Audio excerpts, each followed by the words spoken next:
श्री शिवाय नमस्तु भयम। जय भोलेनाथ। आप सभी पर भोलेनाथ की कृपा सदा बनी रहे। जब देवी पार्वती ने भगवान शिव से अपने माता पिता से उनका हाथ मांगने के लिए कहा, तब भगवान शिव उनसे कहने लगे कि वे कभी भी दो शब्द नहीं कह सकते, वे किसी से भी याचना नहीं कर सकते। उसके बाद देवी पार्वती से उन्होंने जो कुछ कहा उसका वृतांत अब आप सुनिए महादेव जी के ऐसा कहने पर भी। सती साध्वी कमल लोचना महादेवी शिवा ने उन भगवान शंकर को बारंबार भक्ति भाव से प्रणाम करके कहा। देवी बोली, आप तो आत्मा है और मैं प्रकृति, इस विषय में विचार करने की कोई बात ही नहीं है। हम दोनों स्वतंत्र और निर्गुण होते हुए भी भक्तों के अधीन होने के कारण सगुण हो जाते हैं।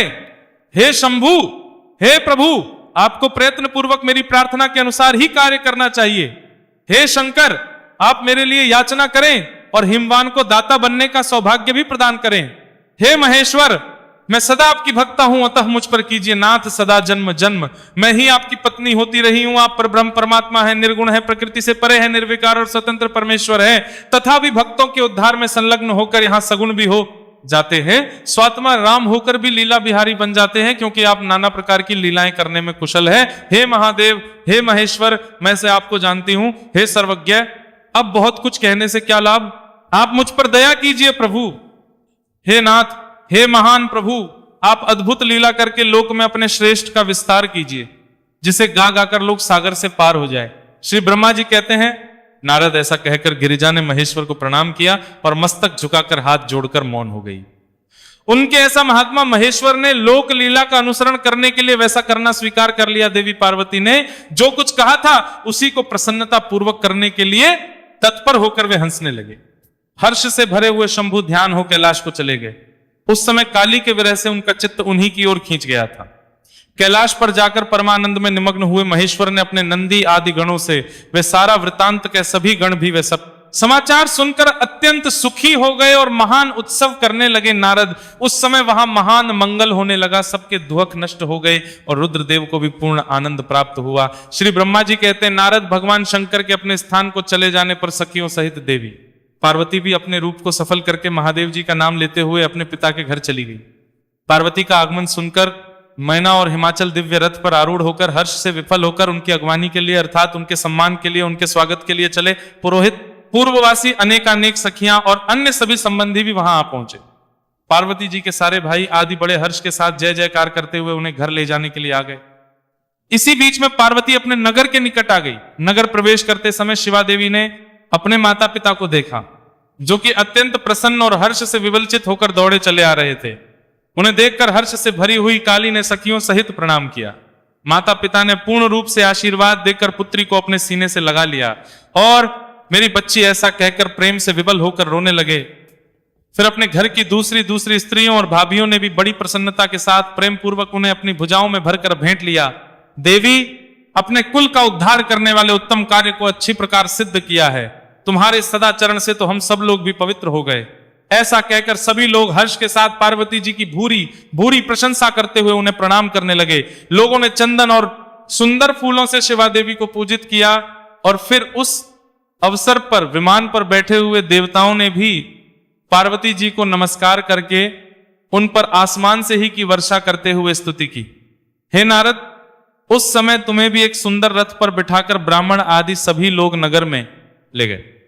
फिर ब्राह्मण सखियों और दूसरी स्त्रियों ने बड़े आदर के साथ शिवा का घर के भीतर प्रवेश कराया। स्त्रियों ने उनके ऊपर बहुत सारी वस्तुएं निछावर की। ब्राह्मणों ने आशीर्वाद दिए। मुनीश्वर, पिता हनुमान और माता मेनका को बड़ी प्रसन्नता हुई। उन्होंने गृहस्थ आश्रम को सफल माना और यह अनुभव किया कि कुपुत्र की अपेक्षा सुपुत्री ही श्रेष्ठ है। इस बात को आप सभी बहुत ध्यान पूर्वक सुनिएगा कि कुपुत्र की जगह एक सुपुत्री ही श्रेष्ठ है। यहां पर समाज के लिए भी एक बहुत बड़ा संदेश है कि एक बेटे की चाह में अक्सर लोग अपनी कोख में ही, खासकर परिवार के लोग, या उनको जबरदस्ती ही उनकी कोख में बच्चियों की हत्या करवा दी जाती है।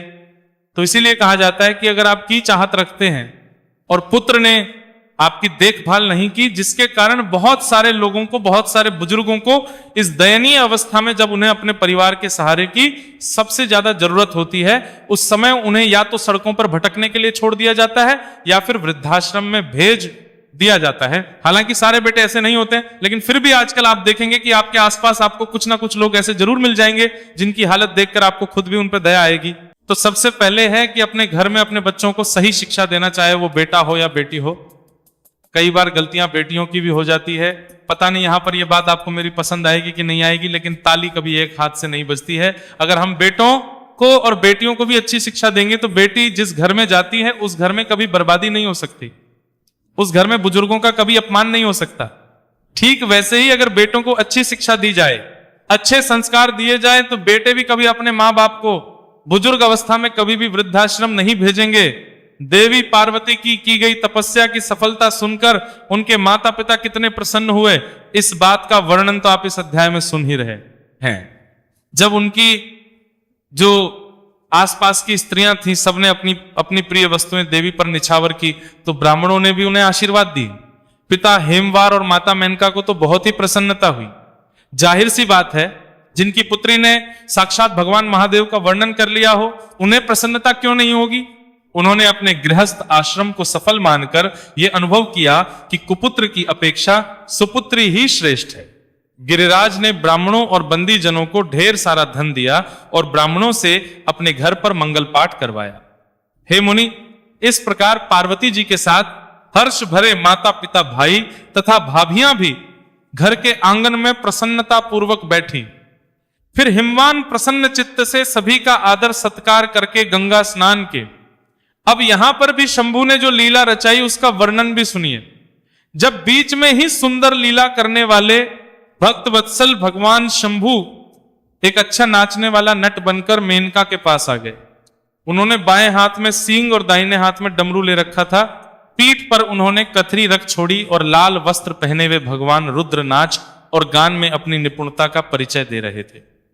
सुंदर नट का रूप धारण किए हुए भगवान शिव ने मेनका के पास बैठी हुई स्त्रियों की टोली के पास में जाकर बड़ा सुंदर नृत्य किया और अत्यंत मनोहर नाना प्रकार के गीत भी गाए। उन्होंने वह सुंदर ध्वनि करने वाले कई प्रकार के शंख और डमरुओं को भी बजाया तथा नाना प्रकार के बड़े मनोहारिणी लीलाएं भी की नटराज की। उस लीला को देखने के लिए नगर के सभी स्त्री पुरुष और बालक वृद्ध भी आ पहुंचे। उन्हें उस सुमधुर गीत को सुनकर और उस पर भी उस उत्तम मनोहर नृत्य को देखकर वहां आए हुए सभी लोग तत्काल हो गए। उधर देवी पार्वती ने अपने हृदय में भगवान शंकर का साक्षात दर्शन कर लिया। वे त्रिशूल आदि चिन्ह धारण किए अत्यंत सुंदर दिखाई दे रहे थे। उनका सारा अंग विभूति से विभूषित था। वे हड्डियों की माला से अलंकृत थे। उनका मुख सूर्य, चंद्र और अग्निरूप 3 नेत्रों से उद्भासित था। उन्होंने नाग का धारण किया था। उनके उस सुरम्य रूप को देखकर दुर्गा प्रेमावेश से मूर्छित हो गई। गौरवर्ण, दीन बंधु, दया सिंधु और सर्वथा मनोहर महेश्वर पार्वती जी से कह रहे थे कि वर मांगो अपने हृदय में विराजमान महादेव जी को। इस रूप में देखकर देवी पार्वती ने उन्हें प्रणाम किया और मन ही मन ये वर भी मांगा कि आप बस मेरे पति हो जाइए प्रभु। प्रीति युक्त हृदय से शिवा को वैसा कल्याणकारी वर देकर वे पुनः अंतर्ध्यान हो गए और वहां पूर्ववत भिक्षा मांगने वाला नट बनकर पहले उत्तम नृत्य करने लगे। उस समय मैना सोने की थाली में रखे हुए बहुत सारे सुंदर रत्न लेकर उन्हें प्रसन्नता पूर्वक देने के लिए गई। उनका वह ऐश्वर्य देखकर भगवान शिव बड़े ही प्रसन्न हुए। मन में तो बड़े प्रसन्न हुए, परंतु उन्होंने उन रत्नों को स्वीकार नहीं किया। वे भिक्षा में उनकी पुत्री शिवा को ही मांगने लगे। अब आप भी मन में धारणा कीजिए कि कहां तो भला भगवान शिव और कहां एक साधारण सनत मैना अपनी पुत्री किसके हाथ में देना चाहती थी। आप भोलेनाथ की लीला तो देखिए। पहले उन्होंने देवी पार्वती की परीक्षा ली, फिर उन्होंने अब उनकी माता मैना की परीक्षा लेना चाहा। जब मैना से उन्होंने उनकी पुत्री का हाथ मांगने की बात की और फिर से वो पहले की तरह सुंदर नृत्य और दान करने को तैयार हुए, तो मैना उस भिक्षुक नट की बात सुनकर बहुत ही क्रोधित हो गई और लगी उसे डांटने फटकारने। उनके मन में तो उसे बाहर निकाल देने की भी इच्छा हुई। इसी बीच में गिरिराज हनुमान गंगा जी से स्नान कर कर लौट आए। उन्होंने अपने सामने उस नराकार भिक्षुक को आंगन में खड़ा हुआ देखा और मैना के मुख से सारी बातें सुनकर उन्हें भी बड़ा क्रोध हुआ कि भला नट हमारी पुत्री से विवाह करना चाहता है। उन्होंने उसी समय अपने सेवकों को आज्ञा दी कि इस नट को यहां से बाहर निकाल दो। मुनि श्रेष्ठ, वे नटराज विशालकाय अग्नि की भांति अपने उत्तम तेज से प्रज्वलित हो रहे थे। उन्हें छूना भी कठिन था। अब ऐसे में कोई बाहर तो भला क्या निकाल सकता, कोई उन्हें छू तक नहीं पाया, क्योंकि उन्हें छूना भी बड़ा कठिन था। फिर तो नाना प्रकार की लीलाओं में विशारद उन भिक्षु शिरोमणि ने शैलीराज को अपना अनंत प्रभाव दिखाना प्रारंभ कर दिया। हिमवान ने देखा कि भिक्षुक ने वहां तत्काल ही भगवान विष्णु का रूप धारण कर लिया है। उनके मस्तक पर किरीट, कानों में कुंडल और शरीर पर पीत वस्त्र शोभा पा रहे हैं। उनकी 4 भुजाएं हैं। पूजा के समय गदाधारी श्री हरि को जो जो पुष्प आदि चढ़ाए थे वे सब उन्होंने उस भिक्षु के शरीर और मस्तक पर देखे। फिर गिरिराज ने उन भिक्षु शिरोमणि को जगत श्रेष्ठा चतुर्मुख ब्रह्मा जी के रूप में देखा, जिनके शरीर का वर्ण लाल था और वे वैदिक सूक्त का पाठ कर रहे थे। फिर शैलराज ने उन कौतुककारी नटराज को एक क्षण में ही जगत के नेत्र रूप सूर्य के आकार में देखा। इसके बाद वे महान अद्भुत रुद्र के रूप में दिखाई दिए। उनके साथ देवी पार्वती भी थी और वे उत्तम तेज से संपन्न रमणीय रुद्र धीरे धीरे हंस रहे थे। फिर वे केवल तेजोमय रूप में दृष्टिगोचर हुए। उनका वह स्वरूप निराकार, निरंजन, उपाधि और अत्यंत अद्भुत था। इस प्रकार एक क्षण में ही हिमवान ने उनके बहुत सारे रूप देख लिए। इससे उन्हें बड़ा विस्मय हुआ और वे तुरंत ही परमानंद में निमग्न हो गए। फिर सुंदर करने वाले उन भिक्षु शिरोमणि ने हिमवान और मैना से दुर्गा को ही भिक्षा के रूप में मांगा। दूसरी कोई वस्तु ग्रहण ही नहीं की, परंतु शिव जी की माया से मोहित होने के कारण शैलराज ने उनकी उस प्रार्थना को स्वीकार नहीं किया। फिर भिक्षु ने भी कोई वस्तु नहीं ली और वे वहां से अंतर्ध्यान हो गए। तब मैना और शैलराज को उत्तम ज्ञान हुआ और वे सोचने लगे कि भगवान शिव हमें अपनी माया से छलकर अपने स्थान को चले गए। विचार कर उन दोनों की भगवान शिव में पराभक्ति हुई, जो महान मोक्ष की प्राप्ति कराने वाली, दिव्य तथा संपूर्ण आनंद प्रदान करने वाली है। इस अध्याय में आपने एक बात का ध्यान जरूर किया होगा कि भगवान शिव ने जब देवी पार्वती को वरदान दिया था और देवी ने जब कहा था कि आप आइए प्रभु और मेरे घर पर आकर मेरे माता पिता से मेरा हाथ मांगे, उस समय भगवान शिव ने उनसे कहा था कि देवी, मैं कभी किसी के आगे हाथ नहीं फैलाता जबकि लोग चाहत रखते हैं। ऐसे में भगवान शिव ने देवी पार्वती की बात की भी लाज रखी और उन्होंने छद्म रूप में आकर देवी के माता पिता से उनका हाथ भी मांग लिया। श्री ब्रह्मा जी कहते हैं, नारद मैंने और हिमवान की भगवान शिव के प्रति उच्च कोटि की अनन्य भक्ति देख इंद्र आदि सभी देवता परस्पर विचार करने लगे। फिर गुरु बृहस्पति और ब्रह्मा जी की सम्मति के अनुसार सभी मुख्य देवताओं ने शिव जी के पास जाकर उनको प्रणाम किया और वे हाथ जोड़कर उनकी इस प्रकार करने लगे, हे देव देव महादेव, हे करुणाकर, हे शंकर जी, हम सब आपकी शरण में आए हैं, कृपा कीजिए। आपको हे प्रभु नमस्कार है। हे स्वामीन, आप भक्त वत्सल होने के कारण सदा भक्तों के कार्य सिद्ध करते हैं, दिनों का उद्धार करने वाले और दया के सिंधु हैं और भक्तों को हर विपत्तियों से मुक्ति दिलाने वाले हैं। इस प्रकार महेश्वर की स्तुति करके देवराज इंद्र सहित संपूर्ण देवताओं ने मैना और हिमवान की अन्य शिव भक्ति विषय में सारी बातें आदरपूर्वक बताई। देवताओं की वह बात सुनकर महेश्वर ने उनकी प्रार्थना स्वीकार कर ली और हंसते हुए उन्हें आश्वासन देकर विदा किया। तब सभी देवता अपना कार्य सिद्ध हुआ मानकर भगवान सदाशिव की प्रशंसा करते हुए शीघ्र अपने घर को लौटकर प्रसन्नता का अनुभव करने लगे। फिर भक्त वत्सल महेश्वर भगवान शंभु, जो कि माया के स्वामी हैं, निर्विकार चित्त से शैलराज के यहां गए। उस समय हिमवान सभा भवन में अपने बंधु वर्ग से घिरे हुए पार्वती जी सहित प्रसन्नता पूर्वक बैठे हुए थे। इसी अवसर पर वहां सदा शिव ने पदार्पण किया। वे हाथ में दंड, छत्र, शरीर पर दिव्य वस्त्र, ललाट में उज्जवल तिलक और एक हाथ में स्फटिक की माला के साथ गले में शालग्राम धारण किए हुए भक्ति पूर्वक हरि नाम का जप कर रहे थे और देखने में साधु वेशधारी ब्राह्मण जान पड़ते थे। उन अपने दर पर आया हुआ देखकर सह परिवार उठकर खड़े हो गए। उन्होंने उन अपूर्व अतिथि देवता को भूतल पर दंड के समान पड़कर भक्ति भाव से साष्टांग प्रणाम किया। देवी पार्वती ब्राह्मण रूपधारी प्राणेश्वर शिव को पहचान गई थी, अतः उन्होंने भी उन्हें मस्तक झुकाया और मन ही मन बड़ी प्रसन्नता के साथ उनकी स्तुति की। आखिरकार उनके भावी वर उनके घर पर जो पधारे थे, ब्राह्मण रूपधारी शिव ने उन सभी को प्रेम पूर्वक आशीर्वाद दिया, किंतु शिवाको से अधिक मनोवांछित शुभ आशीर्वाद प्रदान किया। शैलाधिराज हिमवान ने बड़े आदर से उन्हें मधुपर्क आदि पूजन, सामग्री भेंट की और उस ब्राह्मण ने बड़ी प्रसन्नता के साथ वो सब कुछ ग्रहण किया। फिर गिरिश्रेष्ठ हिमाचल ने उनका कुशल समाचार पूछा। हे मुनि, अत्यंत प्रीति पूर्वक उन ब्रजराज की विधिवत पूजा करके शैलराज ने पूछा कि हे महाराज, आप कौन हैं? तब उन ब्राह्मण शिरोमणि ने गिरिराज से शीघ्र ही आदर पूर्वक कहा। वे कहने लगे, गिरिश्रेष्ठ, मैं उत्तम विद्वान वैष्णव ब्राह्मण हूं और ज्योतिषी की वृत्ति का आश्रय लेकर भूतल पर भ्रमण करता रहता हूं। मन के समान मेरी गति है। मैं सर्वत्र जाने में समर्थ और गुरु की दी हुई शक्ति से सर्वज्ञ, परोपकारी, शुद्ध आत्मा, दया सिंधु और विकार नाशक हूं। मुझे ज्ञात हुआ है कि तुम अपनी इस लक्ष्मी श्री की सुंदर रूप वाली दिव्य सुलक्षणा अपनी पुत्री को एक आश्रय रहित कुरूप और गुणहीन वर महादेव के हाथ में देना चाहते हो। वे रुद्र देवता मरघट में वास करते, शरीर में सांप लपेटे रहते और योग साधते फिरते रहते हैं। उनके पास पहनने के लिए एक वस्त्र भी नहीं है। वैसे ही रंग धड़न घूमते हैं, आभूषण की जगह सर्प धारण करते हैं और उनके कुल का नाम तक आज तक किसी को ज्ञात नहीं हुआ।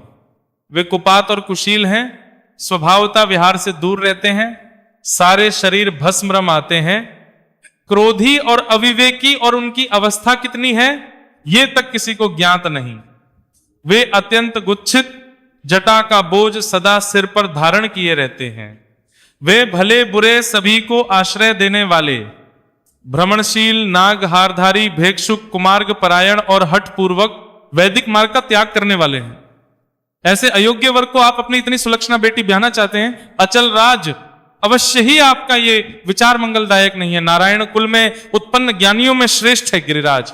मेरे कथन का मर्म समझो। तुमने जिस पात्र को ढूंढ रखा है वह इस योग्य नहीं है कि उसके हाथ में पार्वती का हाथ दे दिया जाए। शैलराज, तुम ही देखो, उनके एक भी भाई बंधु तक नहीं। तुम तो बड़े बड़े रत्नों की खान हो, किंतु उनके घर में भुजी भांग भी नहीं है और वे सर्वथा निर्धन है।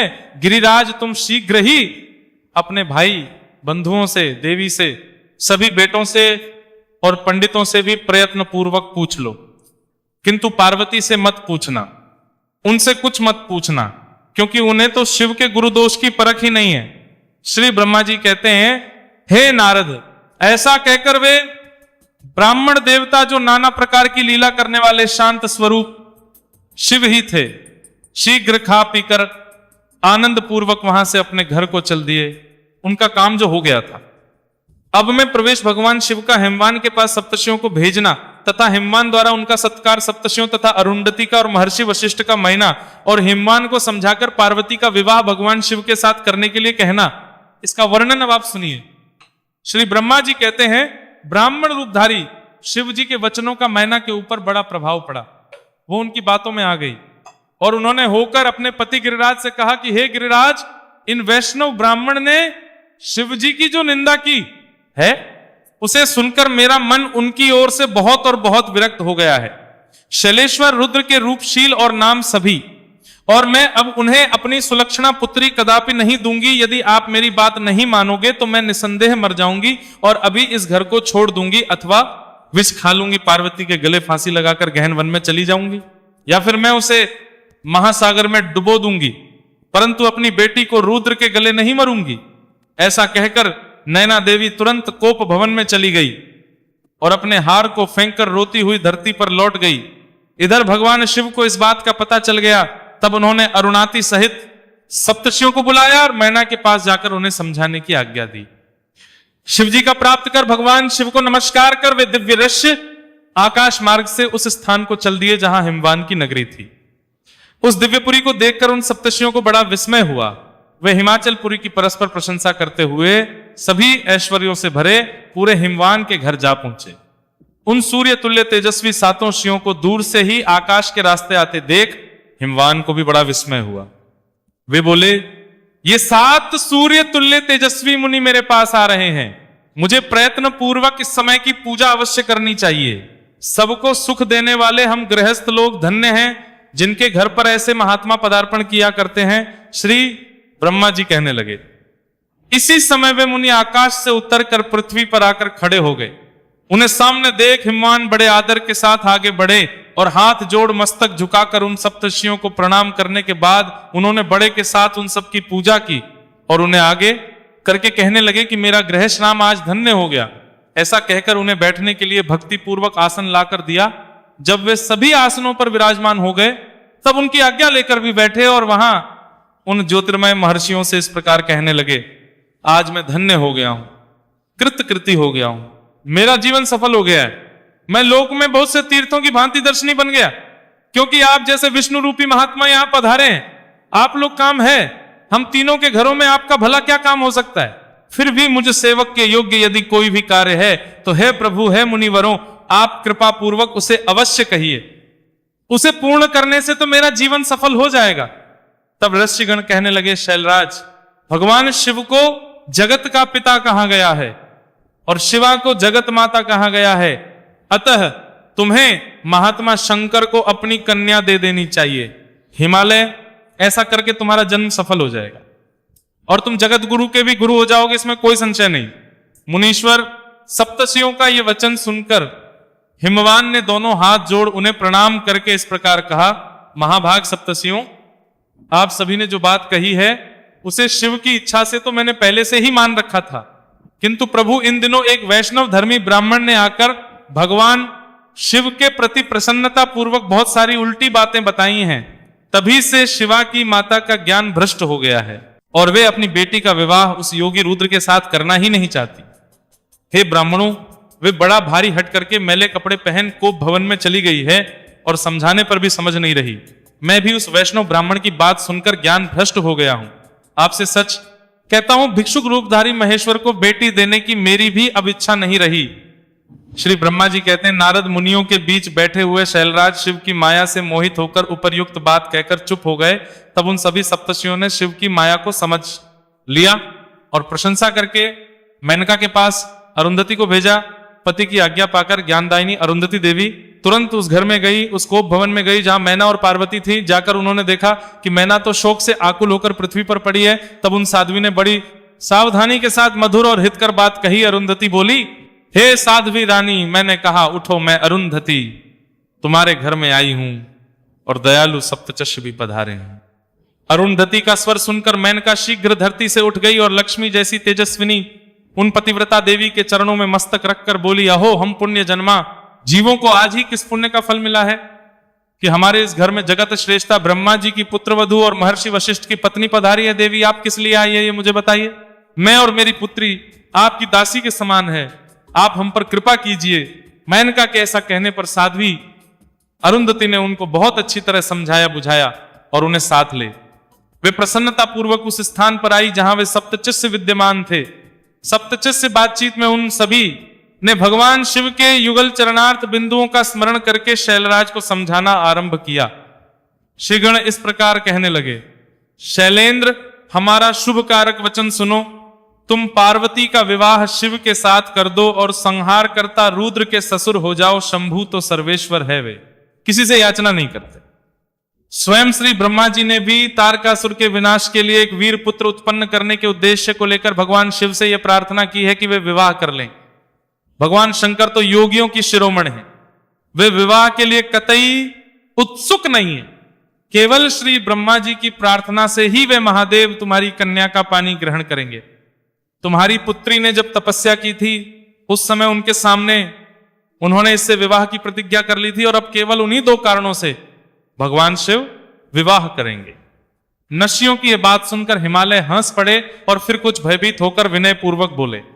हिमालय ने कहा, मैं शिव के पास कोई भी राजोचित सामग्री नहीं देखता हूं मुनिवर। उनका ना कोई घर है, ना ऐश्वर्य है और ना कोई स्वजन या बंधु बांधव ही है। मैं अत्यंत निर्लिप्त योगी को अपनी बेटी नहीं देना चाहता। आप लोग वेद विधाता ब्रह्मा जी के पुत्र हैं, अतः आप निश्चित विचार कीजिए और कहिए, जो पिता काम से, मोह से, भय से अथवा लोभ से किसी अयोग्य वर के हाथों में अपनी कन्या दे देता है, वह मरने के बाद घोर नरक में जाता है। अतः स्वेच्छा से भगवान शूलपाणी को अपनी कन्या नहीं दूंगा। इसलिए महर्षियों, जो उचित विधान हो उसे आप लोग कीजिए।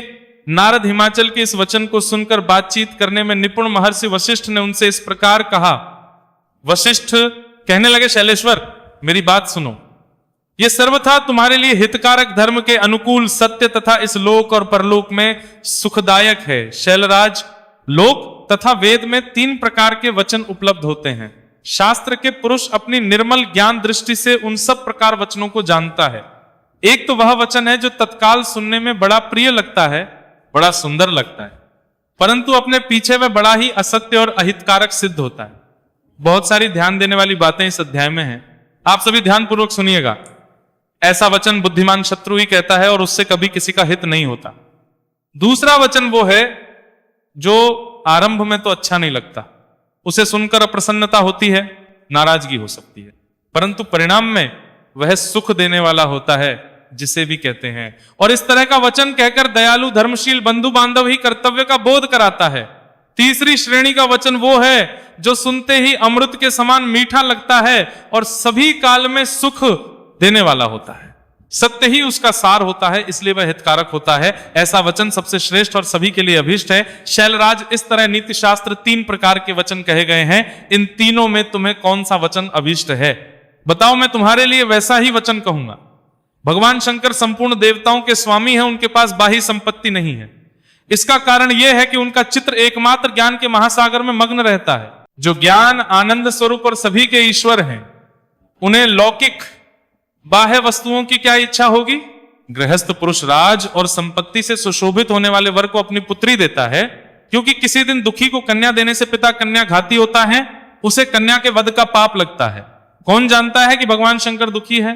कुबेर, जिनके किंकर है, जो अपनी भ्रूभंग की लीला मात्र से संसार की सृष्टि और संहार करने में समर्थ है, उन्हें गुणातीत परमात्मा और प्रकृति से परे परमेश्वर कहा जाता है। सृष्टि पालन और संहार करने वाली जिनकी त्रिविध मूर्ति ही ब्रह्मा, विष्णु और हर नाम धारण करती है, उन्हें कौन निर्धन अथवा कौन दुखी कह सकता है? ब्रह्मलोक निवास करने वाले ब्रह्मा, क्षीर सागर में रहने वाले श्री हरि तथा कैलाशवासी, ये सब शिव की ही विभूतियां हैं। शिव से प्रकट हुई प्रकृति भी अपने अंश से 3 प्रकार की मूर्तियों को धारण करती हैं। जगत में लीला शक्ति से प्रेरित होकर वह अपनी कला से बहुत सा रूप धारण करती हैं। समस्त वानमय के अधिष्ठात्री देवी वाणी उनके मुख से प्रकट हुई है और सर्वसम्मत स्वरूपिणी लक्ष्मी वक्ष स्थल से आविर्भूत हुई है। और शिव ने देवताओं के एकत्र हुए तेज से अपने को किया था।